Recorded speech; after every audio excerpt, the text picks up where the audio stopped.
Reels ಮಾಡುತ್ತಾ ಬ್ಯುಸಿಯಾದ್ರ ಮಹಿಳಾ ಆಯೋಗದ ಅಧ್ಯಕ್ಷೆ.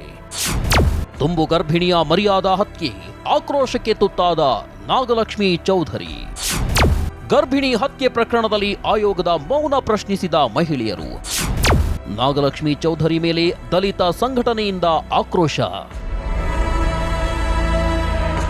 ರೀಲ್ಸ್ ಮಾಡ್ಕೊತ ತಮ್ಮ ವೈಯಕ್ತಿಕ ಏನೇ ಇದ್ರೂ ಮಾಡ್ತಾರೆ. ಬಟ್ ಇಲ್ಲಿ ದಲಿತ ಮಹಿಳೆಗೆ ಅನ್ಯಾಯ ಆದರೂ ಕೂಡ ಇಲ್ಲಿವರೆಗೂ ಬಂದಿಲ್ಲ. ಅಂದರೆ ಬೇರೆ ಅದರ್ ಕಾಸ್ಟಿಂದ ಏನಾರು ಸಮಸ್ಯೆ ಆಗಿದ್ರೆ ಓಡಿ ಹೋಗ್ತಿದ್ರು ಅವರಲ್ಲಿ. ನಾವು ದಲಿತರಲ್ವಾ, ನಾವು ದಲಿತರಂದ ಅವ್ರಿಗೆ ಕೇರನೇ ಇಲ್ಲ. ಅವಳು ಒಂದು ಹೆಣ್ಮಗಳು ತಿಳ್ಕೊಬೇಕಾಗಿತ್ತು. ಇವ್ರು ಯಾಕೆ ಸುಮ್ಮನಿದ್ದಾರೆ? ಎಲ್ಲೇ ರೀಲ್ಸ್ ಮಾಡ್ಕೊಂತ ಅಡ್ಡಾಡ್ತಾರೆ ಇವರೆಲ್ಲ. ಹುಬ್ಬಳ್ಳಿ ತಾಲೂಕಿನ ಇನಾಂ ವೀರಾಪುರದಲ್ಲಿ ನಡೆದ ಮರ್ಯಾದೆ ಹತ್ಯೆ ಪ್ರಕರಣ ಇಡೀ ದೇಶದಾದ್ಯಂತ ಸದ್ದು ಮಾಡಿದೆ. ಆದರೆ ಮಹಿಳಾ ಮತ್ತು ಮಕ್ಕಳ ಕಲ್ಯಾಣ ಆಯೋಗದ ಅಧ್ಯಕ್ಷೆಯಾದ ನಾಗಲಕ್ಷ್ಮಿ ಚೌಧರಿ ಅವರು ಇನ್ನೂವರೆಗೂ ಹತ್ಯೆಗೊಳಗಾದ ಕುಟುಂಬಸ್ಥರಿಗೆ ನೆರಳು ಸಹ ನೀಡುತ್ತಿಲ್ಲ. ಕೇವಲ ಬೇರೆ ಬೇರೆ ಕಾರ್ಯಕ್ರಮದ ರೀಲ್ಸ್ ಮಾಡುತ್ತಾ ಓಡಾಡುತ್ತಿದ್ದಾರೆ. ಅನ್ಯಾಯಕ್ಕೆ ಒಳಗಾದ ದಲಿತ ಕುಟುಂಬದವರನ್ನ ನೋಡಲು ಬರುತ್ತಿಲ್ಲವೆಂದು ದಲಿತ ಸಂಘಟನೆ ಮಹಿಳೆಯರು ಅಸಮಾಧಾನ ವ್ಯಕ್ತಪಡಿಸಿದ್ದಾರೆ.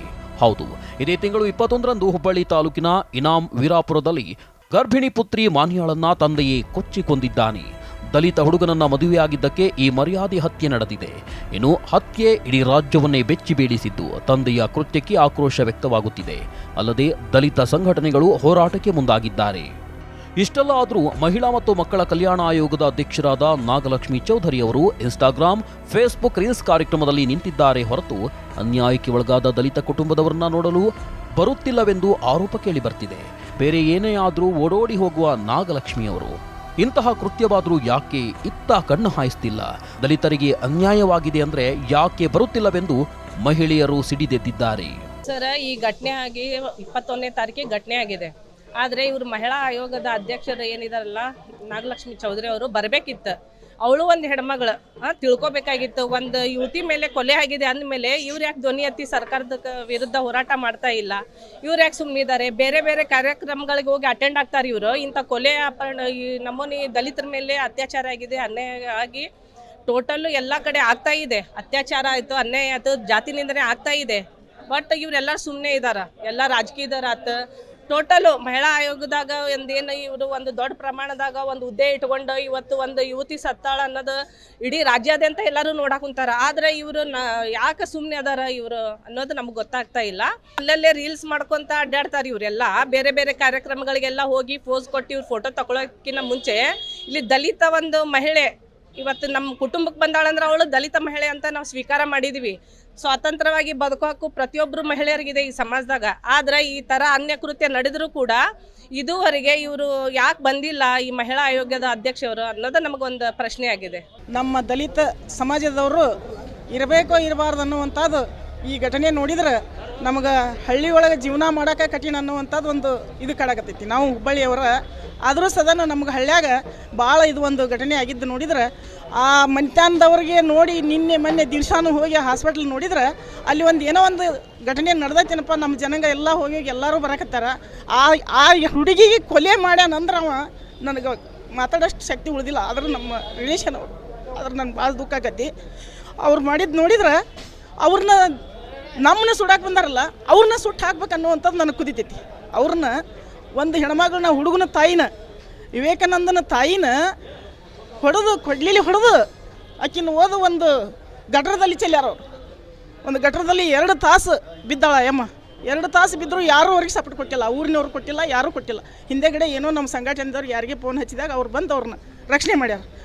ಇದನ್ನು ನಾವು ಖಂಡಿಸ್ಬೇಕಾದ್ರೆ ನಾನು ಹೆಚ್ಚಿಗೆ ಮಾತಾಡೋಕ್ಕೆ ಹೋಗೋದಿಲ್ಲ. ಆದರೆ ಇದನ್ನು ನಮ್ಮ ಜಿಲ್ಲಾದಾಗ ಯಾವ ಈ ಘಟನೆ ನಡೆಯಲಿಲ್ಲ, ಇನ್ನು ನಡಿಬಾರ್ದು ಮುಂದೆ.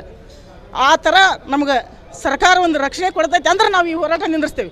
ಇಲ್ಲಾಂದ್ರೆ ಜಿಲ್ಲೆದಂತ ನಾವು ಇದನ್ನು ಮುಂದೆ ಖಂಡಿಸ್ತೇವೆ ಅನ್ನುವಂಥ ಮಾತನ್ನು ನಾನು ಈ ಮಹಿಳಾ ಮತ್ತು ಮಕ್ಕಳದ ಇಲಾಖೆಯವರು ನಾಗರತ್ನ ಚೌಧರಿ ಅವರು ಎಲ್ಲೇ ಕಾರ್ಯಕ್ರಮಕ್ಕೆ ಹೋದರೂ ಕೂಡ ತಮ್ಮ ರೀಲ್ಸ್ ಮಾಡ್ಕೊತ ತಮ್ಮ ವೈಯಕ್ತಿಕ ಏನೇ ಇದ್ರೂ ಮಾಡ್ತಾರೆ. ಬಟ್ ಇಲ್ಲಿ ದಲಿತ ಮಹಿಳೆಗೆ ಅನ್ಯಾಯ ಆದರೂ ಕೂಡ ಇಲ್ಲಿವರೆಗೂ ಬಂದಿಲ್ಲ. ಅಂದರೆ ಆ ಗ್ರಾಮದಲ್ಲಿರುವಂಥ ಅವ್ರಿಗೆ ಕುಮ್ಮಸ್ತು ಸರ್ಕಾರದಿಂದನೇ ಆಗಿರ್ಬೋದು ಅಂತ ನನ್ನ ಅಭಿಪ್ರಾಯ. ಸರ್ಕಾರದಿಂದ ಆಗಿದ್ದಕ್ಕನ ಈ ರೀತಿ ಇಲ್ಲಿವರೆಗೂ ಆದರೂ ಕೆಲವು ಮಂದಿನ ಅರೆಸ್ಟ್ ಮಾಡಿದ್ದಾರೆ, ಕೆಲವು ಮಂದಿ ಅರೆಸ್ಟ್ ಮಾಡಿಲ್ಲ. ಅಲ್ಲಿ ಮನೆ ಮಟ್ಟ ಹೋಗಿ ನಮ್ಮ ಓಣಿಗೆ ಹೋಗಿ ಹೊಡಿತಾರಂದ್ರೆ ಅವ್ರಿಗೆ ಅಲ್ಲಿದ್ದಂಥ ಗ್ರಾಮದಾಗಿದ್ದಂಥ ಜನ ಮತ್ತು ಅಲ್ಲಿದ್ದಂಥ ಸದಸ್ಯತ್ವ ಇರ್ತಾರಲ್ಲ ಅವರೆಲ್ಲ ಸಪೋರ್ಟ್ ಮಾಡಿರ್ತಾರೆ. ಅವ್ರಿಗೆ ಸಪೋರ್ಟ್ ಮಾಡಿದ್ದಕ್ಕನ ಅಲ್ಲಿ ಮನೆ ಮಟ್ಟ ಹೋಗಿ ಹೊಡೆದಿರ್ತಾರೆ ಅವರು.